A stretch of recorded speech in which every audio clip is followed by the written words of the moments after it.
আর এই নির্বাচন যেটা হচ্ছে এটা আমরা আগেও বলেছিলাম এটি একটি লন্ডন ডিলের মধ্য দিয়ে হয়েছিল। এই ইলেকশনের মধ্যে নতুন একটি যুগে বাংলাদেশ প্রবেশ করতে যাচ্ছে।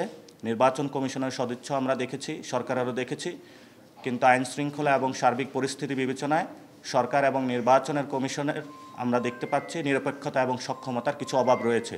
আশা করব সরকার সেই বিষয়গুলো কাটিয়ে উঠে বাংলাদেশকে একটি সুন্দর নির্বাচন উপহার দিবে। আর এই নির্বাচন যেটা হচ্ছে এটা আমরা আগেও বলেছিলাম এটি একটি লন্ডন ডিলের মধ্য দিয়ে হয়েছিল।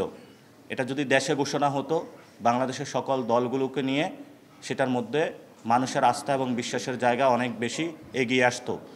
এবং এই সরকার গঠন হওয়ার পরে এই সরকার নির্বাচন করবে না বলে যারা অভিযোগ করেছিল, যারা এই সরকারের উপরে ঘাড়ে বন্দুক রেখে সংস্কার প্রক্রিয়াকে বাধাগ্রস্ত করেছিল, তাদের সেই জনগণকে ভয় ভীতি ছড়ানোর যে তারা আশঙ্কা প্রকাশ করেছিল, সেই আশঙ্কা আজকে হলো সরকার দূর করলো। আমরা আশা করি যে ভবিষ্যতেও যে রিফর্ম অ্যাসেম্বলি হবে, গণভোট হবে, সেই বিষয়ে সংস্কারের পক্ষে পুরো বাংলাদেশের জনগণের পক্ষে তারা দাঁড়াবে। এবং আমাদের যে গণভোট এটা আগামী 100 বছরের জন্য, যেটা প্রধান উপদেষ্টা বলেছেন, এটি নতুন বাংলাদেশ আমরা সৃষ্টি করতে চাই। নির্বাচন 5 বছরের জন্য, তো সংস্কারের জন্য সকল দল মত নির্বিশেষে বর্ণ জাতি যারা রয়েছেন সকলে ঐক্যবদ্ধভাবে আপনারা হাঁকে জয়যুক্ত করবেন এবং একটি নতুন বাংলাদেশ আপনারা পুনর্গঠন করবেন।